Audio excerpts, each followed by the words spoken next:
Tonight's performance, Storytime, coincides with the publication of Bill T. Jones's new book, Storytime, The Life of an Idea. And the performance and the book are a conversation and a questioning of the ideas and methods of John Cage, about which you will hear more. I want to give special thanks to the Center for the Art of Performance at UCLA, to the staff there, the marvelous performers, and the creative team from the Bill T. Jones, Arnie Zane and company, who are here from very snowy New York. After a brief pause after the performance, we will redress the stage, and then Christy Edmonds from the Center for the Art of Performance will be joining Bill on stage for a conversation. We'll open to you for questions, and after that, Bill will be signing copies of his book in the lobby. Now, please join me in welcoming Bill T. Jones.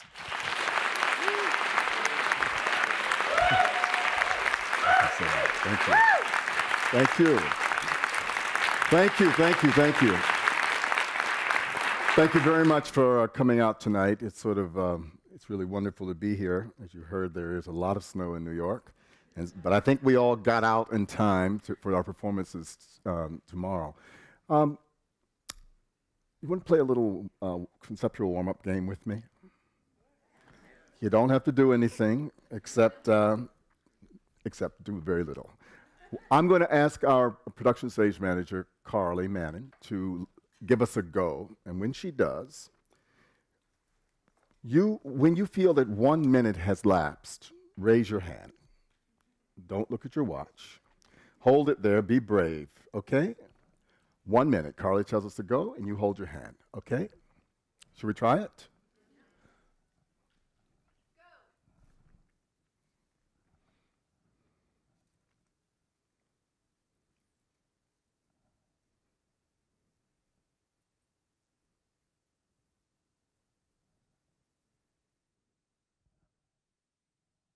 Hold it up.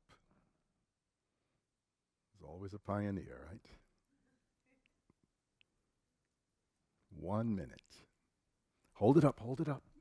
You're a leader.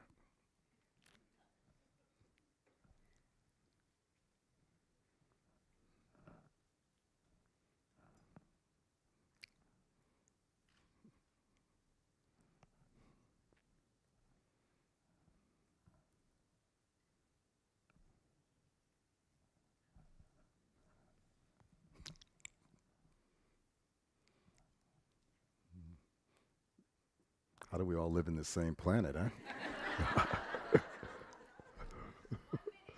There you have it. Okay. Yes. So, as you know, John Cage was really very, very interested in time, and I am very interested in John Cage because he seems so exotic to my temperament and my way of making art. So, about 4 years ago, and asking myself yet again, where did I want to go with my art? I thought, I'm interested in writing, and I'm interested in something about what performance is, and time is a part of that. Tonight, what you'll see, well, let me say, in 1958, John Cage did a very, very important work called Indeterminacy. He wrote 90 stories and read 90 stories in 90 minutes.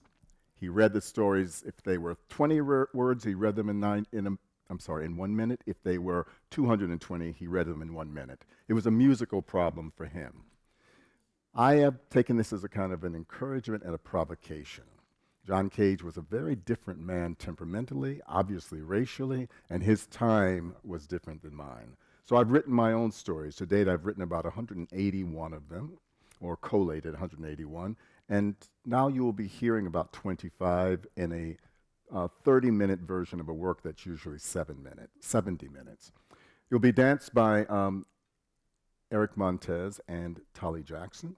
The choreography comes from 3 very important duets that were made by my deceased partner, Arnie Zane. They're Monkey Run Road, Blaudot Mountain, and Valley Cottage. Both the stories and the fragments of choreography are arranged by random procedure. We go to random.org, and random.org tells us the shape of tonight's performance. So, without further ado, let's jump right into this excerpt from Storytime.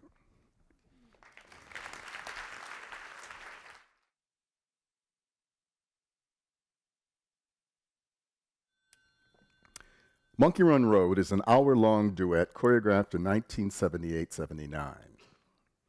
We had been working with videotape made around that time to set the dance on present members of the company. Tali and Eric were doing a run of it. At the moment when they are head-to-head like two cats or dogs doing a back-and-forth sort of crawl right at the front of the playing area, I was struck by a tattoo on Eric's right forearm. The tattoo in and of itself is nothing out of the ordinary. On the contrary, such tattoos are everywhere on people's bodies, on young people's bodies in particular.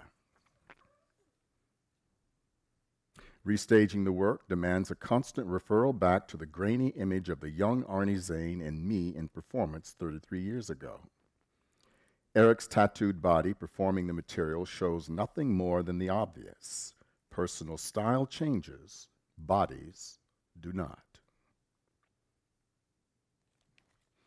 Prepped for a routine procedure with needles in both arms, one a hydrating drip and the other for the anesthesia, I was wheeled through several fluorescent rooms, looking at the various ceiling treatments, lights, and alarms, listening to my driver, the anesthesiologist, a pleasant man, trade banter with his colleagues before we arrived in the room where the doctor greeted me. The drug for my, quote, lovely sleep was administered. Everything had been successful to this moment, but something like fear insinuated itself. I was going to go unconscious, to be blacked out. What if I died? How would I know I'd ever been alive? There was a peculiar taste in the back of my throat, just as the anesthesiologist had said there would be. Did I yawn, as he predicted? My eyes reluctantly opened. I was back in bay number 6. The brown beige wheat field curtain was closed. I knew the answer, but asked nonetheless, is it over? I wanted my lovely sleep to not be over for a while, maybe forever.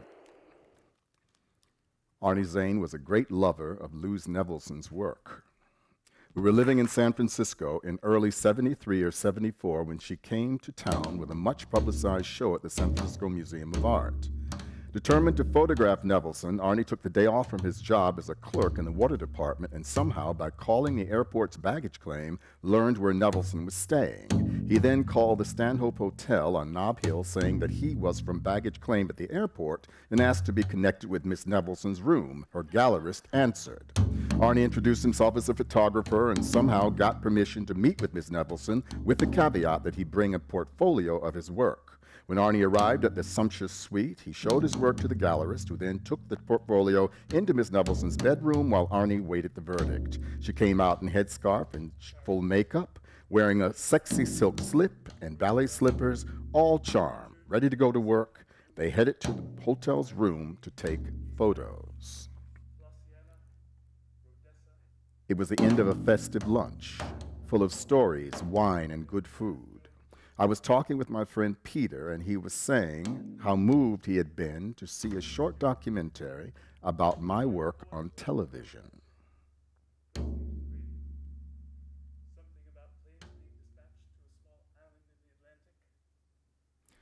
He loved seeing the dancing, but the footage of Arnie and me performing a study for Valley Cottage some 30-plus years ago disturbed him. When I asked Peter why, he said uncomfortably, I wish I had been there. I wish I had seen you guys then. Why did it have to look so old?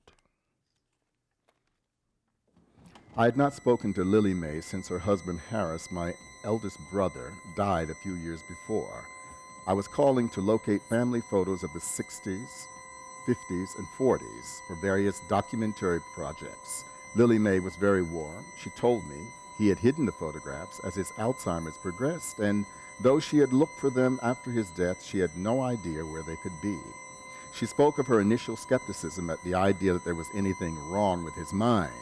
That changed the day he walked out of the house, waving his children away dismissively as they called him asking where he was going. He grew ever more fearful, often hiding outside in the bushes. He became violent, striking her in the face once as she asked him to sit down for lunch.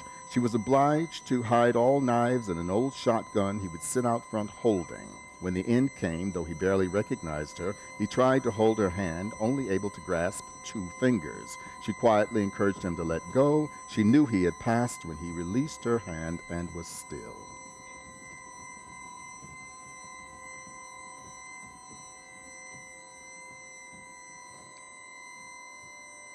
Whenever we visited Los Angeles, we stayed in the guest room of Betty Freeman's home in Beverly Hills. In it was a big, comfortable bed jutting out of a corner.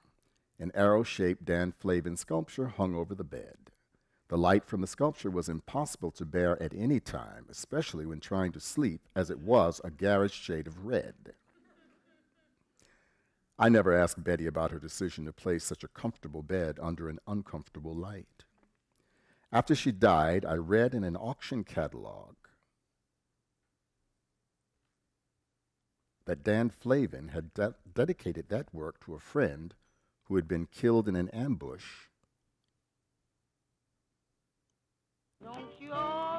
in Vietnam.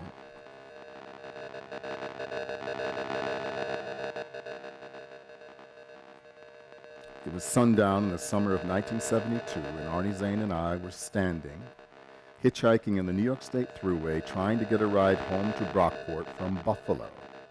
The state troopers had already threatened arrest if they caught us standing where we were. We had retreated up the ramp but decided to risk going back as night was falling. For the week prior, we had been at New Brindaban, the Krishna consciousness retreat in West Virginia, chanting and praying from before dawn till late into the night. The rhythmic clanging of cymbals, pounding of drums, and ecstatic shouts of Govinda Jaya Jaya Gopala Jaya Jaya. Govinda Jaya Jaya Gopala Jaya Jaya was still ringing in my ears, mixed with the whoosh and roar of 16-wheelers, family cars, and buses. We were very small, very high, and very alert as the stars came out. Lois Welk tells this story. Lois had just finished her studio practice and was lying on the floor breathing, music playing. She is alone.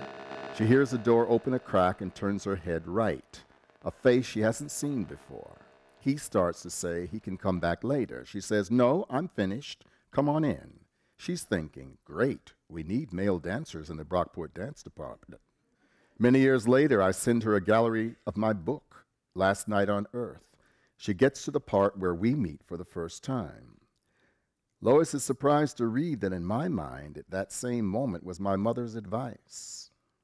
Don't get caught in a room alone with a white woman.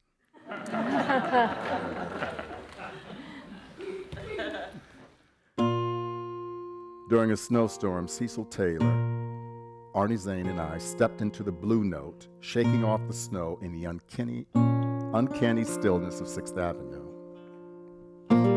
Cecil introduced us to an array of personalities, some well-known, all lovers of jazz, and Abby Lincoln in particular, who sat quietly at the bar in between sets. This was the treat Cecil had promised us earlier that evening. We had met at the insistence of Max Roach, who envisaged a collaboration between Cecil, himself, and the two of us for the Brooklyn Academy of Music's brand new Next Wave Festival. Meeting with Cecil, he had quickly dismissed Max as that, quote, old bebop drummer, and passionately insisted we consider Abby Lincoln instead, as he was more than intrigued by her style and, quote, this thing she does, past words, past singing. He kept repeating, man, it's a sound she makes, a sound.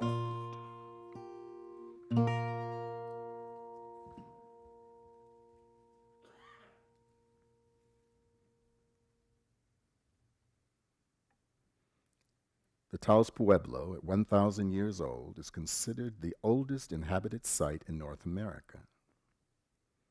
It stands at the foot of the sacred mountain of the Taos Indians. On this mountain is the Blue Lake. Legend has it that once 2 serpents arose from the bottom of the lake, circled each other, then swam in opposite directions, one to the dry river of the Taos River and the other to the Pueblo River. As the serpents approached the mouths of both rivers, The ground cracked open, waters gushed out, and continue to flow to this day. It was the summer of 1974 in Binghamton. I moved in a fog of guilt and uncertainty, convinced that the only reliable life for me would be monastic. I was practicing yoga and chanting Hare Krishna daily. A guru had to be the solution after all. When the student is ready, the teacher appears.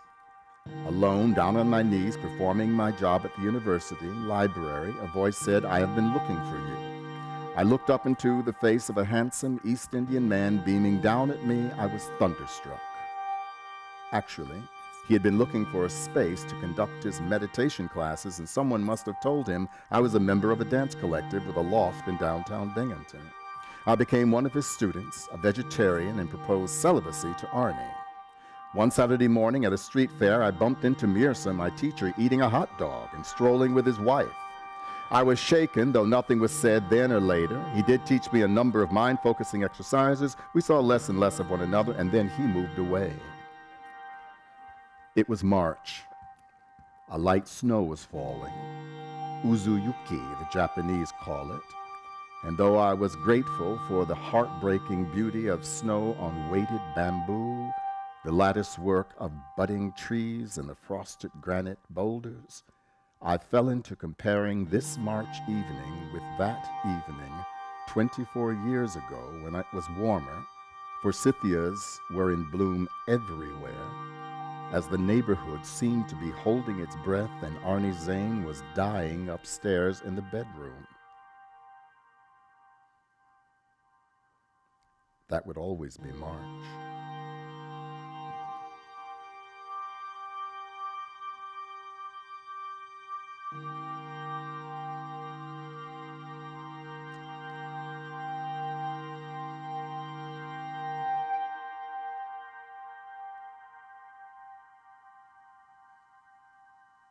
Though it didn't happen often, one of my favorite memories is of Merce Cunningham telling stories.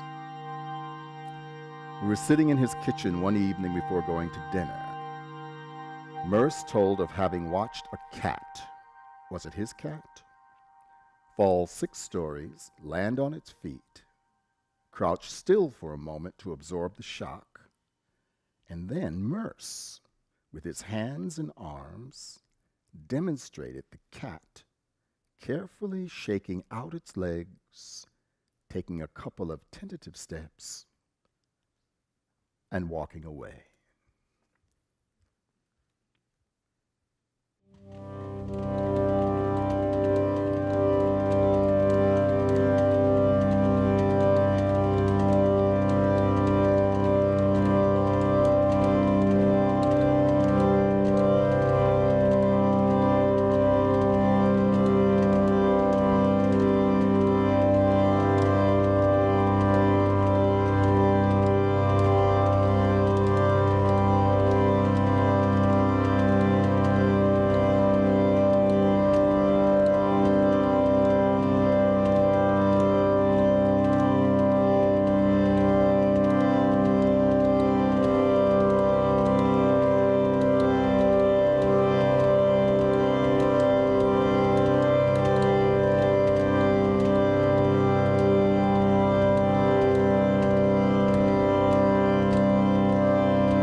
Betty Freeman invited John Cage to a performance of my dance company at the Joyce Theater. On the program was a duet called Share Distance and Fever Swamp, a 6-person piece to the music of Peter Gordon. Fever Swamp was like Peter's music, apparent and available, barely 10 minutes long, with a sure climax at the end that audiences enjoyed. Share Distance was practically in silence. Its structure was cyclical and repetitive. The silence was punctuated by footfalls and breath, recurring collapses, and moments of tenderness. John was kindly circumspect about the entire evening. With that squinted-eyed, fully committed smile, he said, "I was interested in the duet." It was as if it never needed to stop. It might go on forever.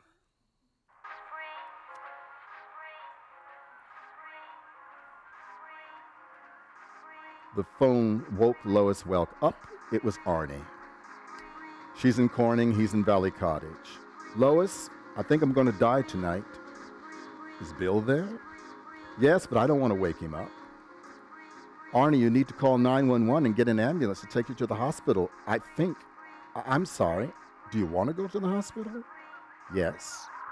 Lois waited for the sky to get lighter. This is before cell phones, so once she hit the road for New York, she was incommunicado for 4.5 hours. Bumper-to-bumper traffic going into Manhattan. Tears were streaming down her face. She was sure that he would be gone when she got there. Upon arrival, Arnie is somehow revived and holding court with a small entourage. Arnie suggests we all go to the Quilted Giraffe, his treat. Afterward, she drove him back to Valley Cottage, luxuriating in having him next to her. I was aware of the banging radiators and the traffic outside the Duke Studios on 42nd Street as a run-through of continuous replay began. I heard the peculiar clench-jaw sound of the gesture called Little Indonesian Metal Horse through at least 3 rounds of the accumulation, but looking up from my keyboard, I realized it was impossible to watch the dance unfold as I was typing. There were already 4 dancers stretching into what Arnie Zane called Isadora. The percussion of the pipes was consistent, but was it interesting? Was I interested? Time passed. John Oswald's sped-up version of Rite of Spring. The percussion of the heating became regular, like music. 3 men were upside down. 4 dancers lunged off. The pipes went silent. Oswald's electronic take on Beethoven. The dancers were now downstage, close to me as I was typing. I tried to write and watch. The dance was coming to a close. I was missing it.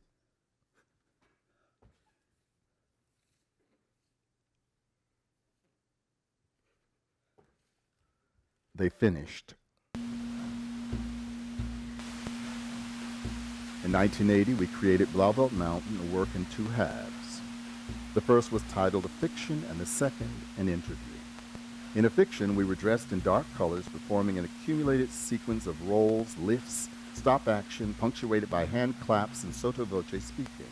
Bill Katz had designed a wall made of 151 or so cinder blocks. It was a low wall that ran all along the back.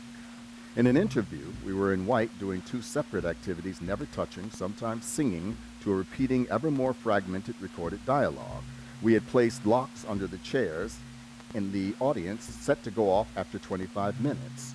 I was to dance throughout the stage, to the audience, out to the lobby and back, while Arnie, wearing a pair of workman's gloves, disassembled the wall, rebuilding it again at a right angle down the center of the stage. We were invited to perform the piece at the Akademie der Kunst in Berlin. On the morning of our first performance, we looked at each other and with disbelief said, "We're going to build a wall in Berlin?"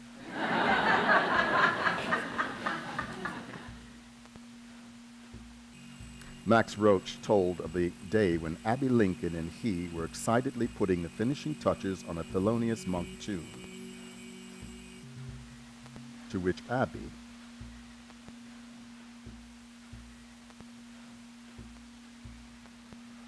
had written lyrics.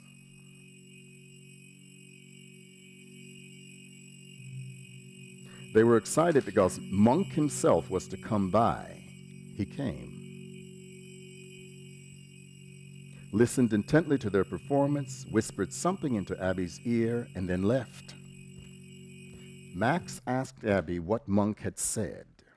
And here, Max, doing a perfect imitation of Monk's curiously gruff, gravelly speech, whispered, "Next time, make a mistake." Ta. Ta. Ta. Ta. Ta. Ta. Ta. Ta. Ta. Ta. Ta. Ta. Ta. Ta. As Arnie set up his camera to photograph Louise Nevelson on the roof of the Stanhope Hotel in San Francisco in 73 or 74, they chatted. Nevelson was in her late 50s, wearing her signature floor-length paisley coat with chinchilla lining, a headscarf, 3 sets of false eyelashes, and a jockey's cap. "What do you do other than photos?" she asked. "I'm a dancer," he said. "Fantastic. Every artist must dance. Now, shall we begin?"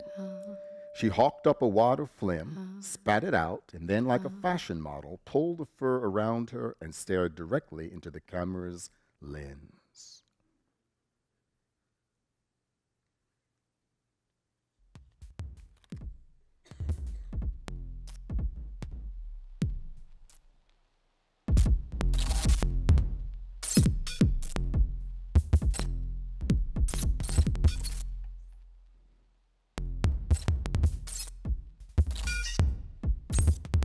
In the fall of 1989, I mentioned to Virgil Thompson that I was going to spend New Year's in Venice. My first visit there, he said, "Venice?"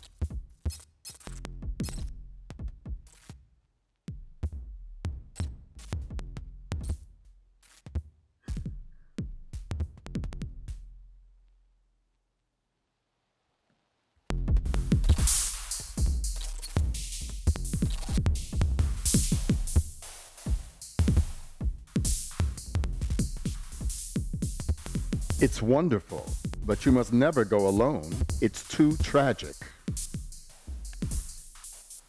Lois Welk was on the way to New York City. The train suddenly stopped. An announcement. "We have struck someone on the tracks. They are no longer with us. We are waiting for the police." She sat quietly and surrounded herself with a cloak of solemn respect. They were transferred to another train, one by one, directed to step down on the ground, don't take a big step from one train to the other train. If you touch both trains at the same time, you can get electrocuted. Lois was already touching both trains. She obediently stepped down to the ground and let them help her up the high metal step into the parallel train. On their way again, she picked up her smartphone to see if there was a report on what had happened. One person wrote in an online conversation, "Can you imagine going to work, doing your job, accidentally killing someone and having to live with that? The tracks are down. The train can't turn."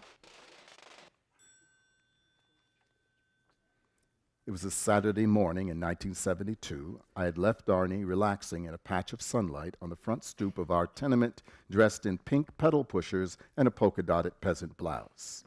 His thick, dark hair was free and luxurious. I returned a few hours later. His outfit, like the demeanor, had become darkly masculine. His hair was pulled severely back. "What happened?" I asked. It seems that a car full of young men had started harassing him. Arnie had picked up a large, heavy metal drawer from a pile of junk and hurled it across a lane of traffic, damaging their car. The driver screamed that he was going to get the police. Arnie dashed upstairs to adjust his appearance. Before long, the damaged car appeared, followed by a police vehicle. As the young driver opened his mouth, Arnie announced, "Officer, I would like to file charges against these young men." The young driver's eyes bulged. As he stammered, the policeman ordered him to shut up, get back in the car, and show his license. The cop turned to Arnie saying, "I'm so sorry, sir. It's a shame with these young people. The parents are the problem."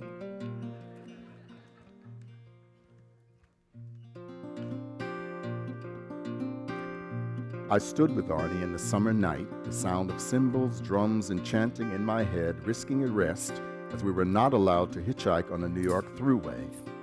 The police could return at any moment, and yet we stood there, fingering our japa beads and chanting, "Hare Krishna, Krishna Krishna, Hare Hare, Hare Rama, Ram Ram, Hare Hare." Suddenly I said, "Quick, they're coming." We ran back up the ramp as a police car I couldn't have seen pulled up to where we had just been standing. I have never experienced the future so clearly before or since.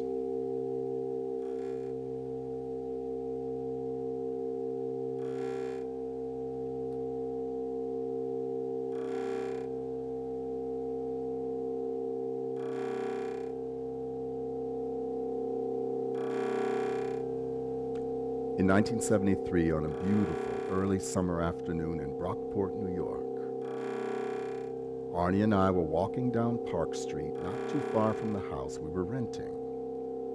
There was a baseball game about to begin in the park nearby. Many cars were cruising past as we walked.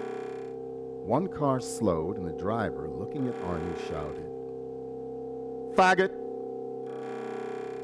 Arnie cursed at him as I began to kick the fender. The driver snarled at Arnie, saying, "Go suck your nigger," before speeding off.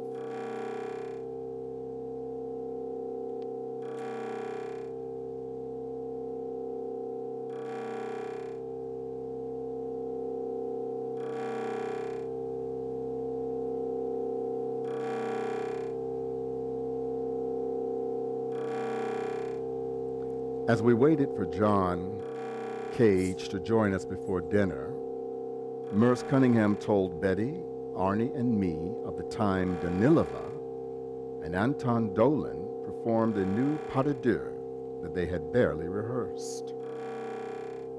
Was it for a gala performance? Afterwards, Danilova said impatiently to Dolan, "Anton, I know you don't know the steps, but at least you could have danced them better."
Just after dark, pianist Cecil Taylor, Arnie Zane, and I were walking literally in the middle of 6th Avenue. A winter storm had shut down traffic, and neither sidewalk nor street had been cleared. Minus the traffic noise, with even our footfalls muffled in the now delicate, unremitting snowfall, we might have been on a sound stage. As is his way, Cecil was talking freely about any number of things. The New York School of Composers came up, John Cage in particular. Cecil said, "I know all those cats, and I can dig what they're going after, but I have to say," he paused, "it's not very much fun."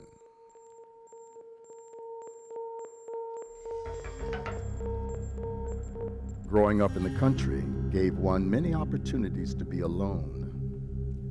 One summer afternoon, aged 9 years or so, I lay in a gully along the back of the house trying to scroll through my future life in 10-year increments. From 9 to 19. From 19 to 29. From 29 to 39. 39 to 49. And then it became really hard. Gretchen Bender once said to me that some of us have nostalgia for the future.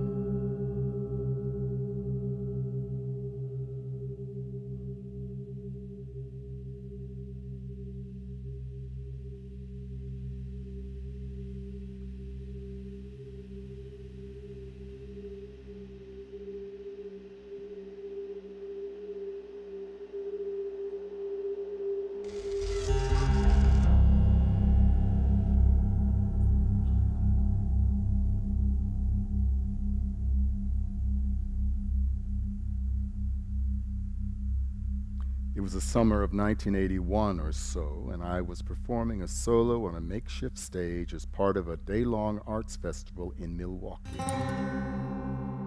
My friend Renata Sack had driven from Waterloo, Iowa, to see me and join her good friend Ruth Gao, just recently returned from China. That afternoon, I went shopping with the two of them in a vast vintage clothing warehouse. At one point, they were suggesting shirts that would suit me. Ruth held to my chest a 50s era shirt in red and gold, asking how I liked it. I said with some scorn, "I'm not into nostalgia." She answered, "You will be."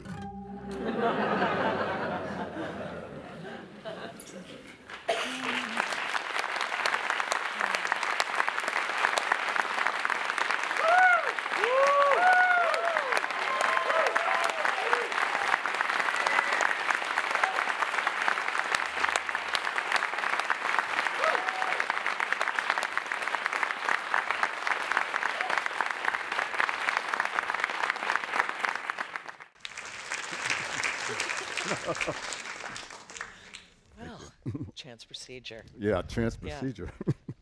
Bill I just got locked locked of the out. I dressing couldn't come room, back so- through this way. So he came down and surprised you. My name's Christy Edmonds, and I'm the director of the Center for the Art of Performance. I'm also somebody who has had the great, deep honor of working with Bill T in the past when I was running the Melbourne International Arts Festival. So I just wanted to quickly, I'm not going to talk a lot. We're going to set things going, and then I'll start turning to all of you with questions. And before I get going, how many of you feel like you have something arising in your mind? Okay, I'll be relying on you later. Okay? So Bill, you had spoken earlier when the performance was just beginning. You mentioned that chance procedure. You talked about that and utilized it in the... And it's interesting, having also worked with Merce a lot, and not Cage, but knowing very intimately how much he had developed it. What caused you to start being allured to it? Well, first of all, I don't think it's possible to be a contemporary dance choreographer after Merce in 1954, whenever he started using it, Yeah. and not be affected by it. Yeah. We used to always look for things to happen in the studio. That, and Yeah. so it was always a tool, but I don't think it was until I had just done a series of highly ambitious works that were trying to craft text and all sorts of different things together. And then when they're over, you know, the response is what it is, and then you feel a little empty and wonder, why do another work? And I think that that's one thing that John Cage gave to us. He says, well, maybe you should take away some of those questions for yourself. You don't have to have the answer for them. Right. Why don't you give an outside agency? And I think Storytime came from that desire to get back down to the business of writing and thinking and feeling, and at the same time doing what my brilliant associate artistic director, Janet Wong, does with me, and that is, how do we keep our wonderful group of dancers alive and learning and material? Yeah. How do we bring the past and the future together? I think that's why it sort of happened when Yeah. it did. I one of the things also for the audience who may not experience a lot of contemporary dance, and I just wanted to, what was remarkable for me watching them is you are going through a variety of text and stories verbally, which is its own dance. Which, yes. You know, in its pacing, its time, its delivery, and that kind of thing. But the content of it is also moving through time, back and forth in time, across different Yes. points in time, which you do spatially a lot in your choreographies as well. The dancers are dealing, I think, also with their own, not narrative, it's not a narrative story, but the physical vocabularies of the literacy in their bodies, right? And dance is often transmitted not from a direct emulation. It's really these different vocabularies, influences, the physical variety of different choreographers they've worked with. So the extraordinary intelligence of history through their bodies in the movement sequences and the choreographies by Arnie, as well as yours. Actually, we were witnessing a vast sort of speed through of knowledge, which was astonishing. I mean, I could read it through many different levels. But one of the things I wanted to, you know, Bill has made so many major works. But you choreographically, and I was thinking about this as well in the using of the chants, there's something that runs underneath a lot of your work that seems to have something to do with trust, right? It's funny, yeah, yeah. Funny you should say that because the day started with a conversation with somebody, about middle age being a bitch because Yeah.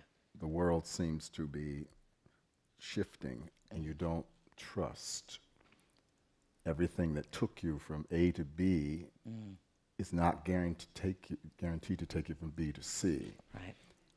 And that are issues of the heart, issues of the mind, conceptual ideas, Yeah. political ideas. Yeah. Yeah. No, yeah, so trust is there. Maybe trust and the lack of trust.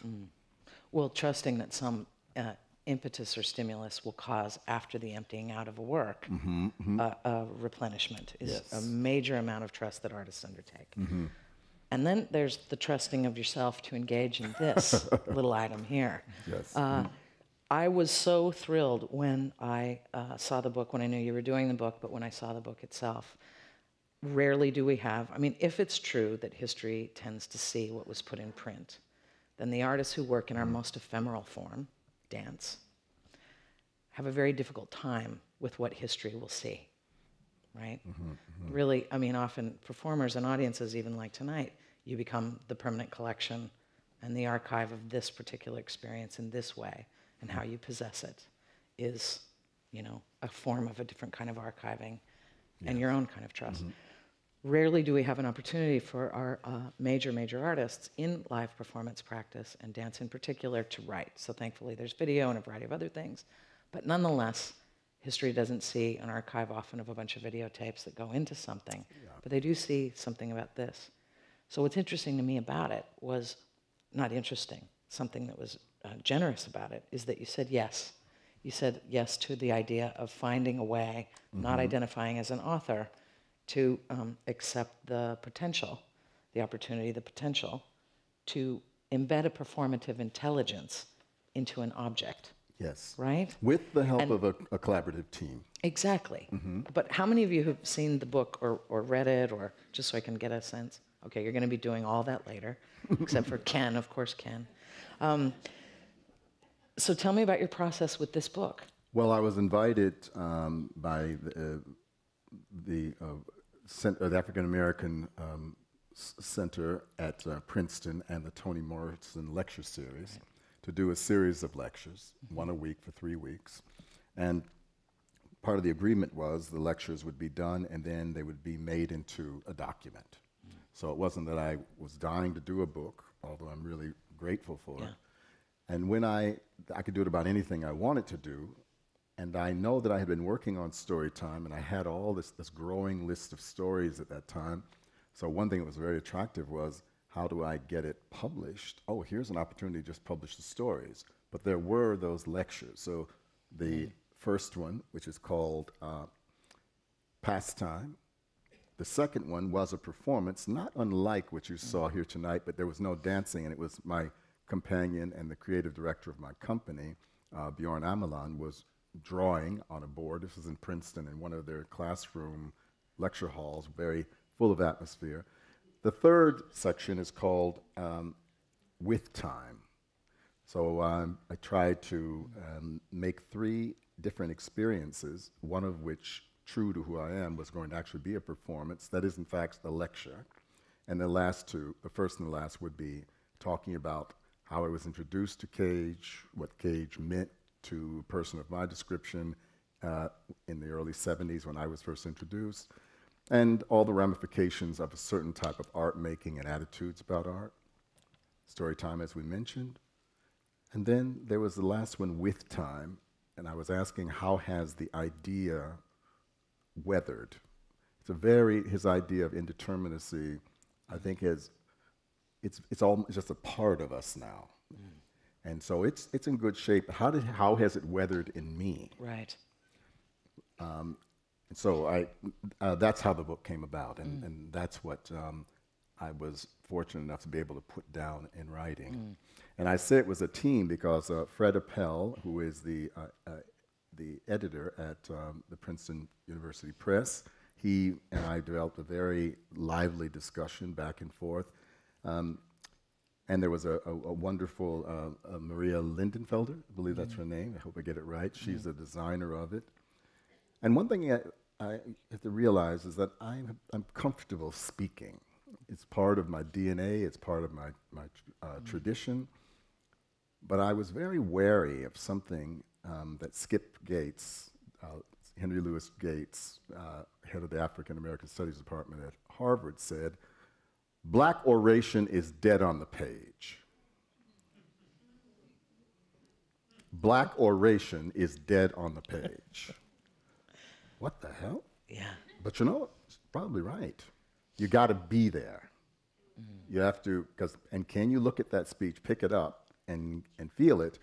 Black orators, or particularly when we're really let go, it's about that moment. It's about singing.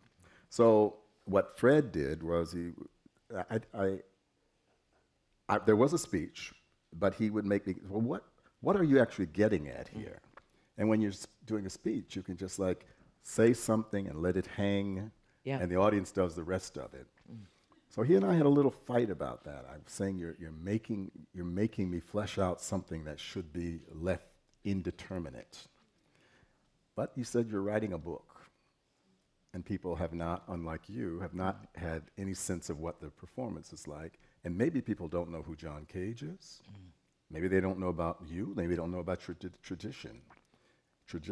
And so it was. He was actually very good for me in a way. Very good for me. Right. Yeah. And you say in the early on in the book that it's because it does have a performative strategy inside of it, I think, where you do let things trail, but not in a way that causes anyone to stop. Yes. Right. But you say that you felt conflicted. Yes. The document. I say the document is conflicted. Yes.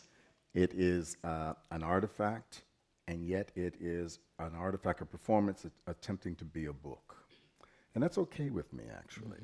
The thing that you're holding in your hands in the preface, I think it's the preface introduction, is conflicted.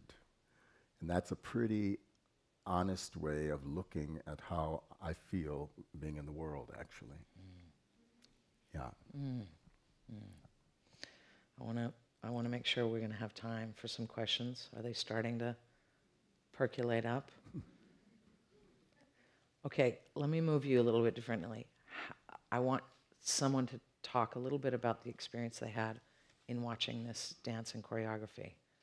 Not a monumental monologue about the experience out of respect, but some essentialness, something, a word or an essential. Please. When you choreograph, at what point do you think about, I know this one was appropriately two men, but when do you think about a woman's body versus a man's body through space and time? When do you identify that this should be a female dancer or a male dancer? We've gone through a lot of changes. There's a thing called contact improvisation. Yeah. Are you familiar with it? And contact improvisation was greatly democratizing of dance, in the sense that the paradigm of classical pas de deux is that the woman becomes an idea, a sylph, a thing, and the man is invisible, and that she does these things. So if you find a system that allows the small person to lift the big person, already you're on your way to something else. Now, I'm 6'1". Arnie Zane was like Eric's height, 5'4". So we had a kind of a thing going on there, and he was very adamant that he did not want to be in a subservient position. So we had to get rid of that ballet paradigm. Now, when we were working at the Dance Asylum, Lois Welk was our lead teacher, very robust, and not a traditional dancer at all. Jill Becker, the women were really wild. And Arnie and I, we all worked together, but he and I were companions, lovers.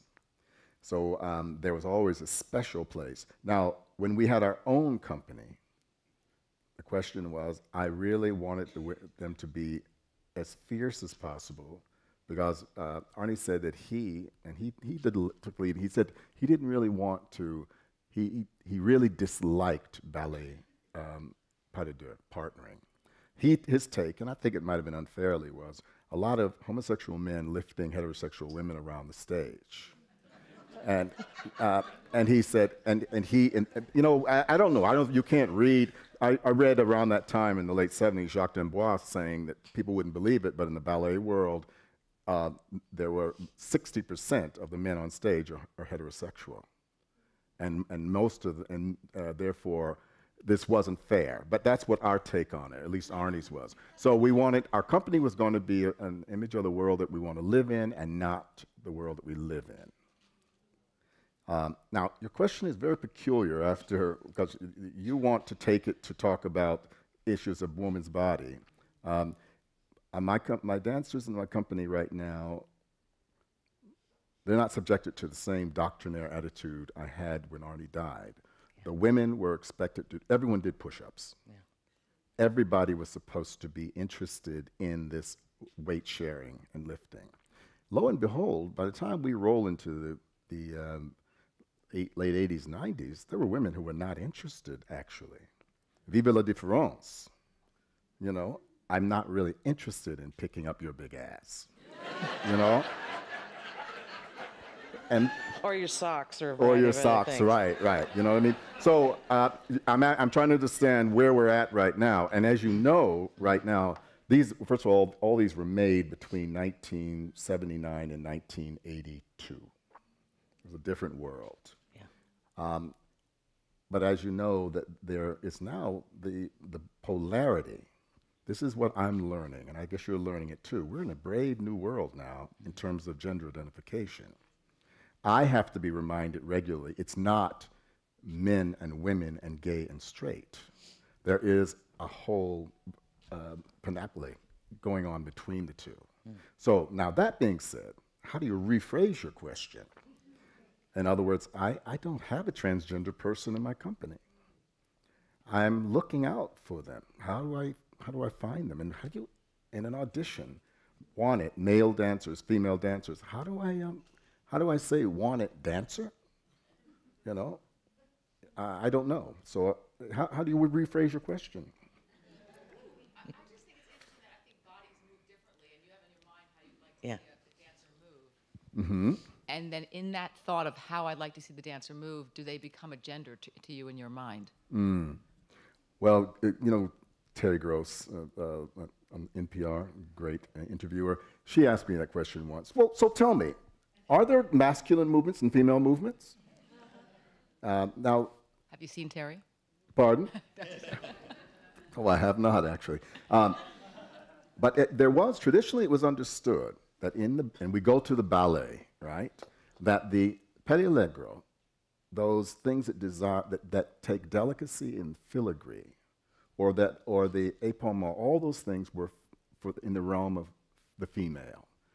Balanchine has even said ballet is woman. The men were supposed to be, you know, in the class, and now we're going to do the big jumps. And the men, they slow the tempo down, and now the big jumps. Suzanne Farrow liked to take class with the men because she wanted to do the big jumps. So that's a classic paradigm of a female area and a male area. Now we know that, first of all, in the modern dance world, those things don't matter, because God knows I wish I had more people who had the facility of that in their feet. But everyone now is expected to be able to do everything. Yeah.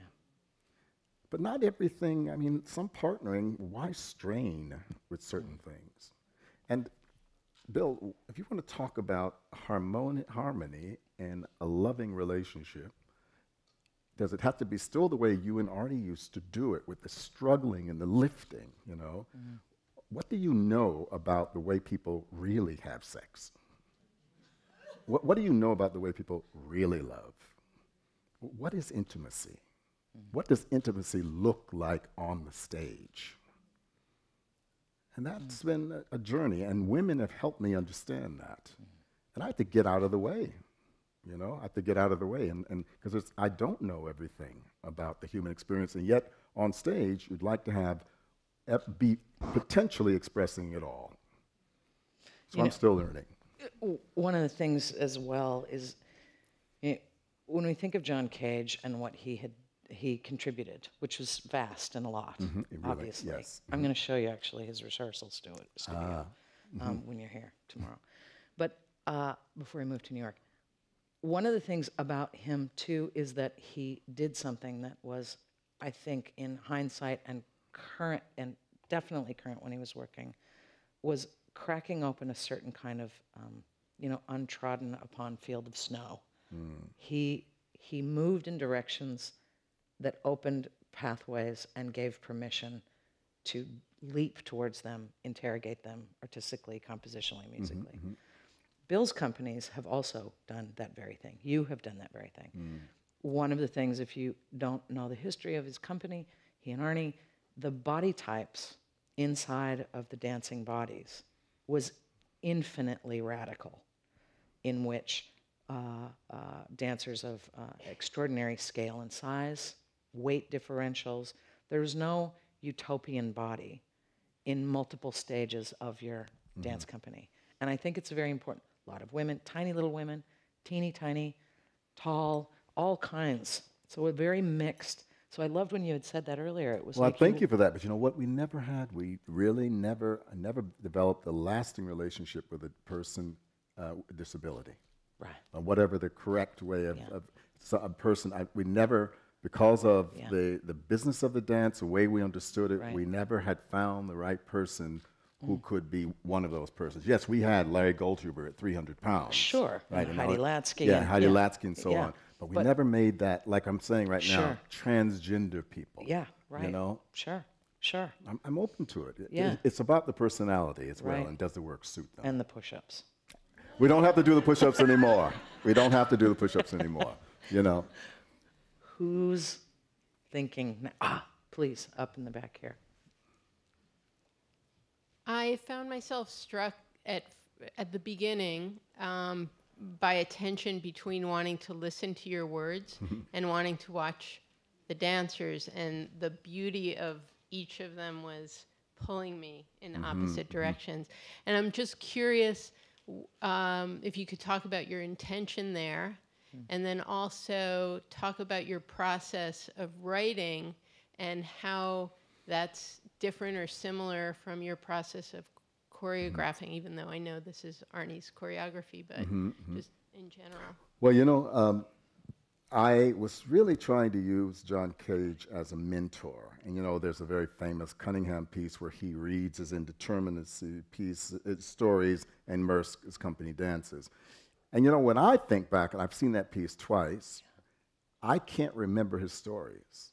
I remember the presence of he and David Vaughan, but I was so like watching Merce. So I feel that I hope that by the end of the half an hour, because you know the piece is 70 minutes long, something begins to happen. I know when I watch it, I'm really uncomfortable the first 10 or 15 minutes. Then after a while, I stop trying to control it, and sometimes it's about the story, sometimes it's about the movement. And sometimes there's these kind of happy or maybe kind of odd and unsettling occurrences, these things that happen. Like, what about the story? Faggot! What happened there? What happened there? What happened for you? Where were you at that moment?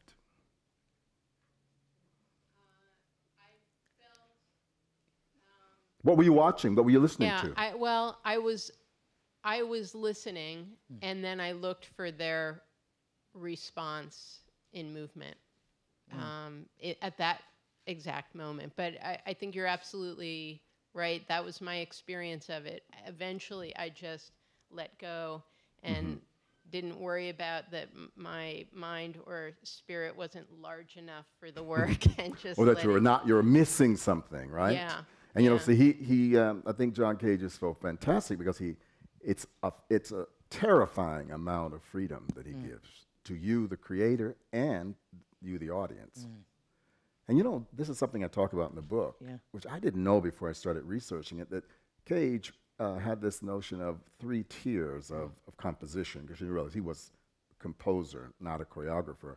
The first most important thing was the composition, what the artist was doing, and what the artist was doing for himself.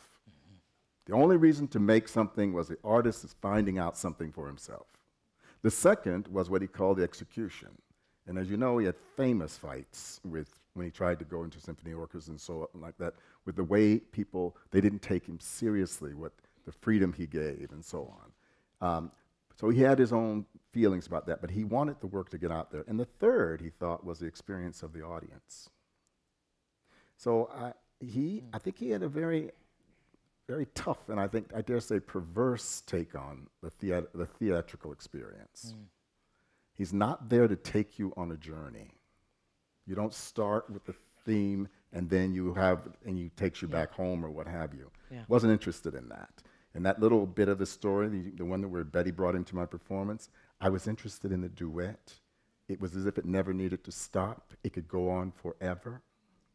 There was something very subtle and sly he was saying to me at that moment about my desire to be theatrical and dramatic and to move you, to get to control the way you feel.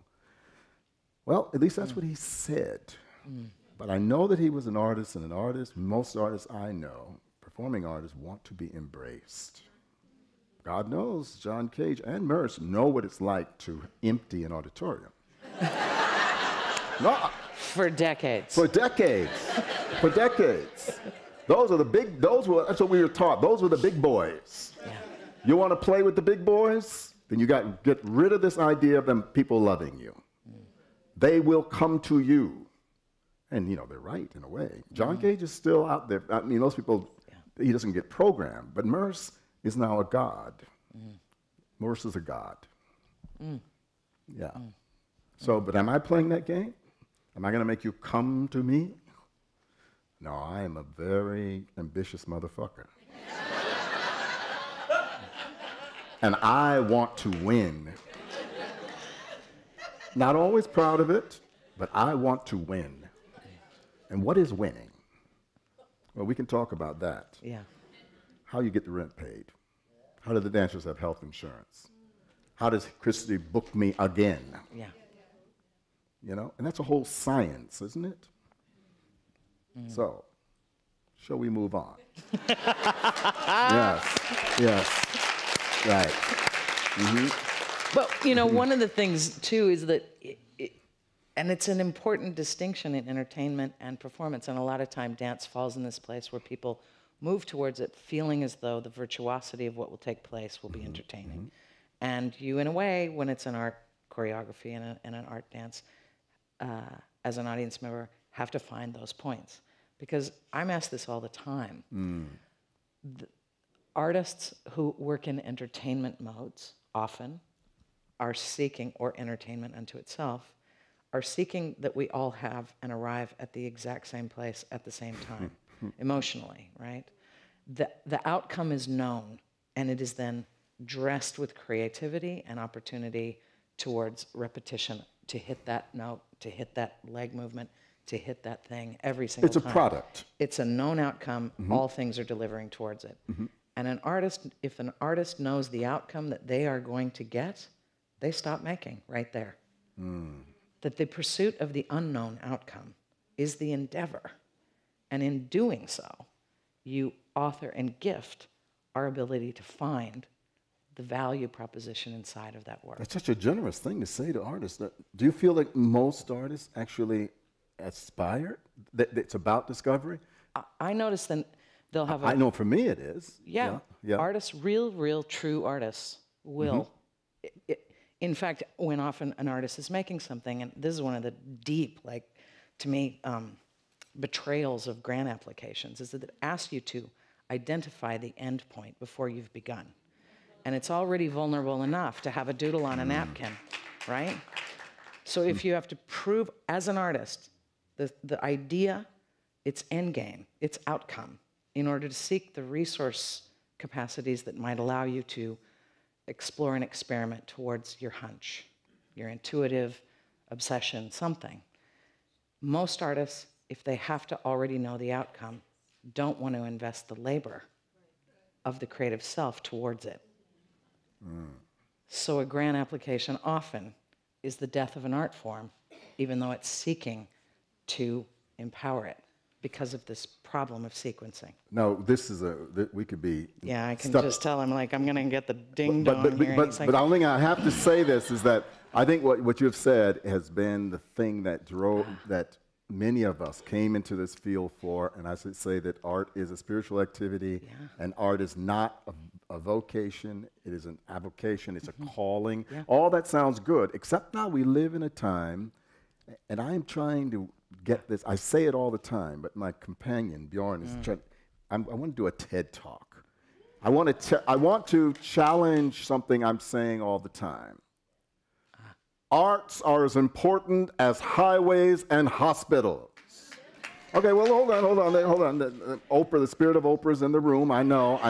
But I think it's something else I'm trying to say is I don't know if I believe it anymore.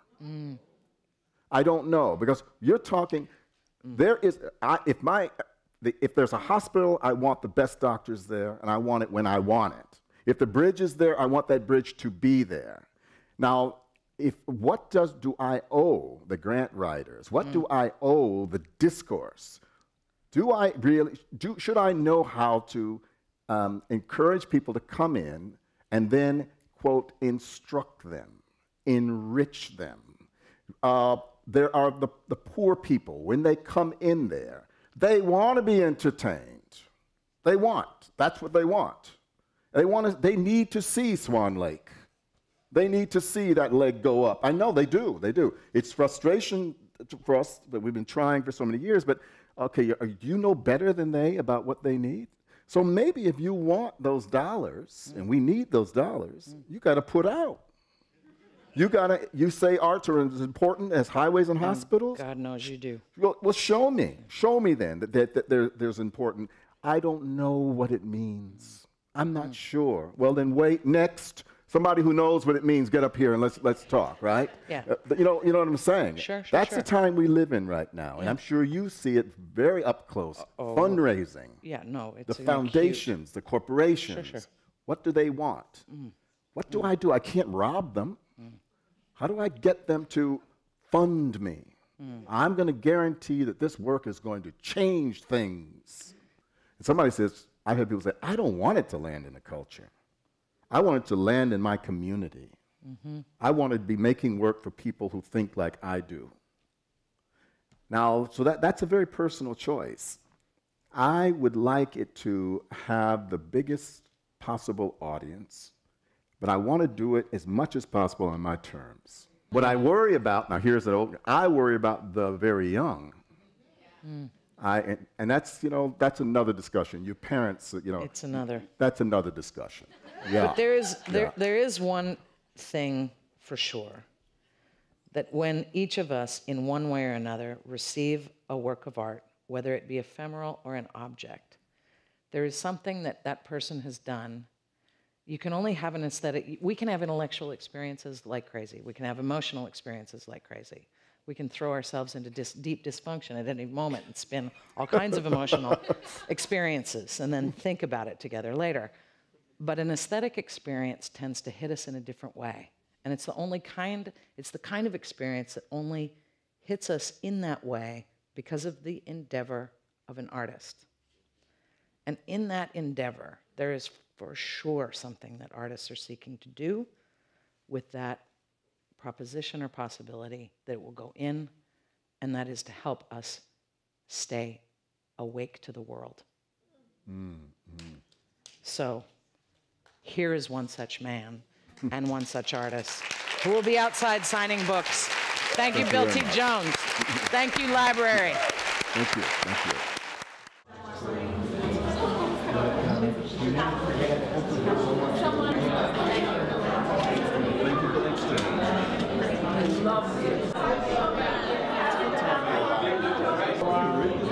Yeah, it's such liberty.